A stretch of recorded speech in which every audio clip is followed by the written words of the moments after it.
Hey everyone, welcome to SheppardDevos. Hope you had a blessed day or getting ready to have a blessed day. And casting crowns, right? Man, very good. And as I often do, like to talk about one of the songs that they've got and just see what scriptures have to say about it. And today we listened to this song called Glorious Day. And the chorus, where it says, living he loved me, dying he saved me, buried he carried my sins far away, rising he justified freely forever, and one day he's coming, oh glorious day. What a what a beautiful song. It just got me thinking about what is it that drives our obedience or our obedience to him. Are we interested in being obedient to things that God desires? And I wanted to take a look at a couple scriptures here that sort of will just stimulate our thinking a little bit about what it is that motivates us to try to do the right thing. I want to start off today in Hebrews chapter 12, and starting off in verse 1 of Hebrews chapter 12. It says, therefore, we also, since we are surrounded by so great a cloud of witnesses, let us lay aside every weight and the sin which so easily ensnares us, and let us run the race with endurance, the race that is set before us.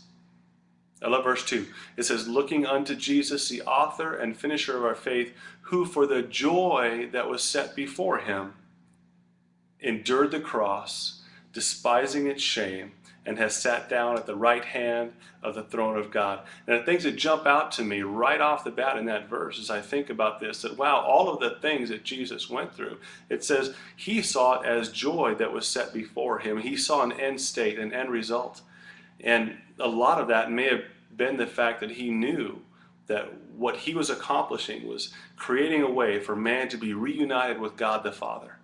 And so knowing that all the pain that was going to be entailed, that he was going to have to go through, he still saw it as joy. And what an amazing love that God had for us. What an amazing love that he had to send his own son to lay his life down. And then we see that he calls it joy. That is an amazing thing.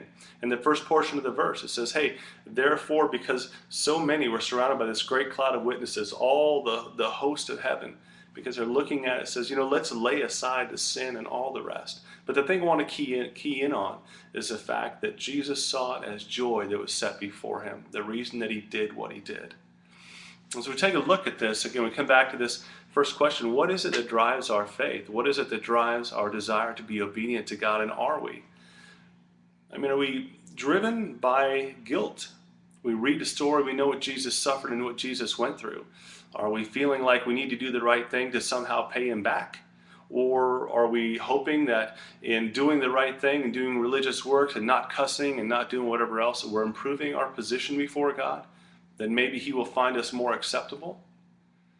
We take a look at what the scriptures say in Ephesians chapter 2. It says, you have been saved by grace through faith, not the things that you can do. We know that all of our religious acts can't ever add up to make us acceptable before God. Our acceptability before God only comes as a result of his grace.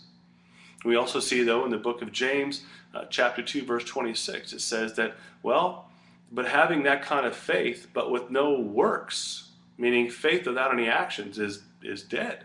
It's not real. And this is what I want to come back to. We take a look at the issue of obedience.